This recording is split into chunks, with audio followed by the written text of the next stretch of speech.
avec certitude.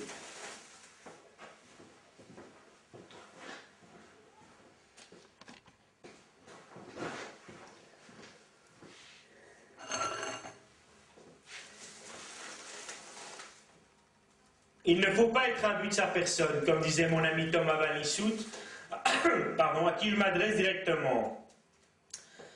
Thomas, je pense que ta bienfaisance, du copinage, on va dire, qui gargarise un peu l'âme incandescente, d'où l'immortalité, n'est-ce pas mon cher Thomas? Je reprends tes termes car ils sont tellement étourdissants que je ne peux que me référer à eux. Et je pense, mon ami Thomas Van Lieshout, que tu es quelqu'un d'hors pair, parmi tes deux couilles, n'est-ce pas? Et Marie, pour moi, est une femme tout à fait extraordinaire qui vit vraiment l'instant présent au moment même, le dérivé de la fondation de la philosophie d'un homme qui pensait à son époque. Donc je crois que tu veux un peu retraduire la subtilité humaine dans un dessin factice. Pop up the volume, it's me. Pop up the volume.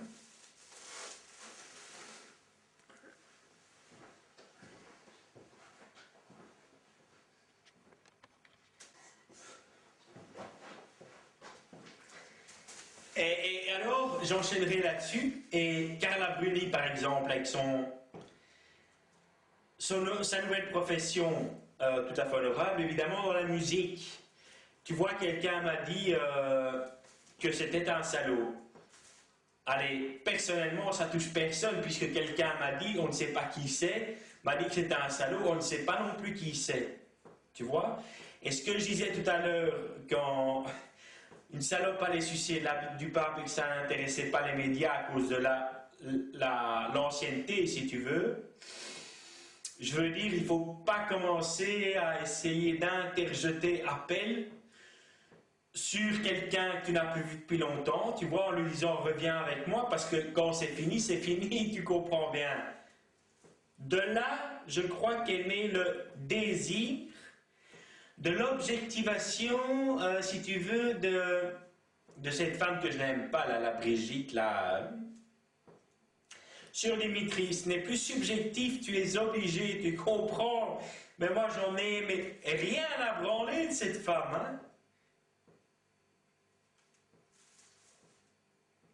Rien à branler, j'en ai rien à cirer, rien à foutre. Elle peut rester chez elle avec son mari, ses gosses et tout.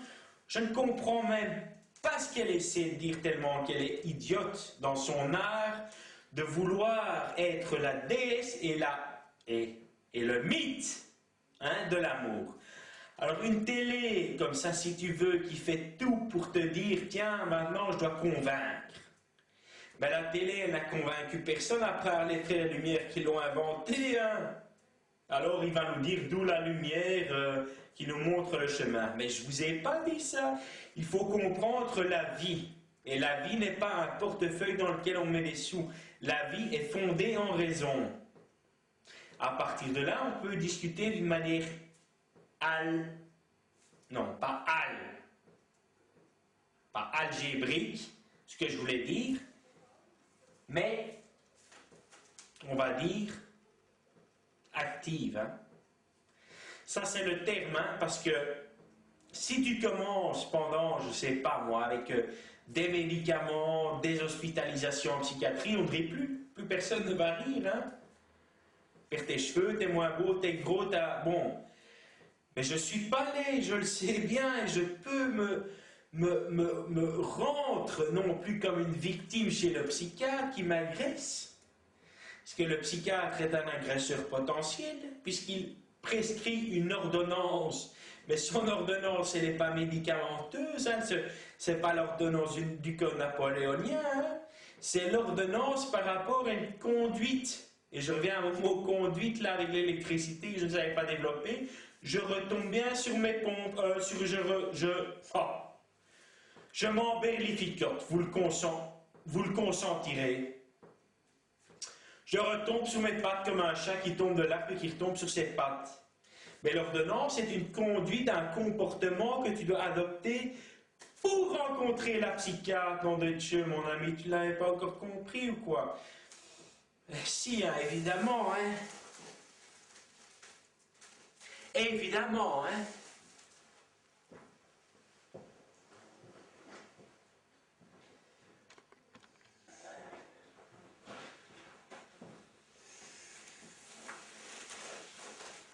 Par contre, je crois que le fondement de la logique tient essentiellement d'Aristote et Platon. Il est certain qu'à leur époque, ces croyances entre eux ont soutenu une rivalité qui a créé tout d'un coup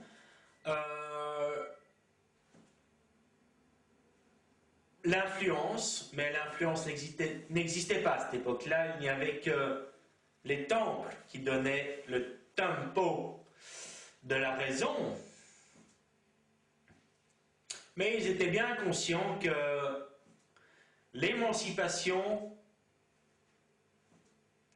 n'était pas une valeur. Ils ont compris que l'émancipation était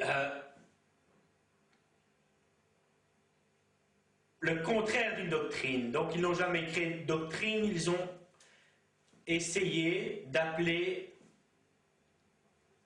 les gens les plus intelligents à fonder ce qu'était, je dis bien, l'État politique.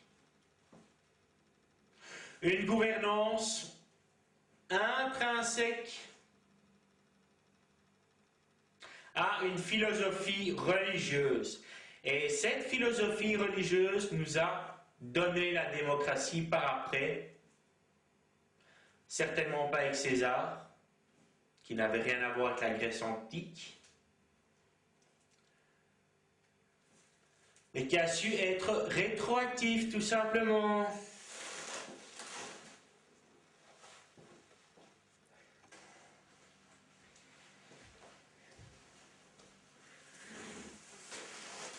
Et René Milan, quand il a marqué le goal contre la Lituanie, il est devenu un prud'homme, hein, comme le gardien de but de l'équipe belge, anciennement.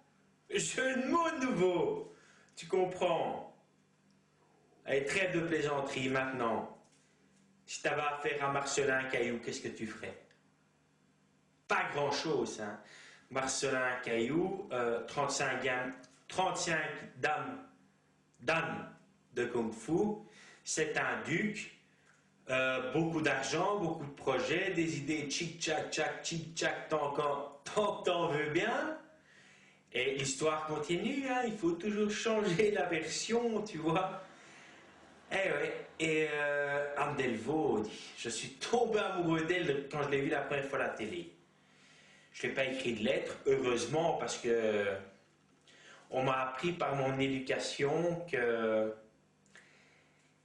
les liaisons dangereuses de la Claude avec les lettres, c'était vraiment quelque chose de catastrophique. Donc je lui ai téléphoné avec TVF et je lui ai dit « Salut ma petite Anne, je te trouve belle, coquette et peut-être un tantinet un peu fofolle, on ne sait jamais. » Et elle m'a dit « Non, non, je suis tout à fait normal, je suis un médiateur de l'Europe. » Je dis « Ok Anne, super. Et est-ce que tu pourrais montrer ton sexe, mais pas à la télé, mais à moi? » Elle m'a dit non, non, pas du tout. Là, je suis en pourparlers exactement avec le comité restreint. Par après, j'ai appris ce que ça voulait dire, hein, le comité restreint, grâce aux médias notamment, et aux journaux aussi. Hein, mais les masses médias, c'est surtout la télé maintenant, hein, parce que tout est ciblé. Je dis, Anne, écoute, est-ce que je peux t'aider? Elle dit, non, non, Dimitri, non, non, ne fais pas ça, tu comprends?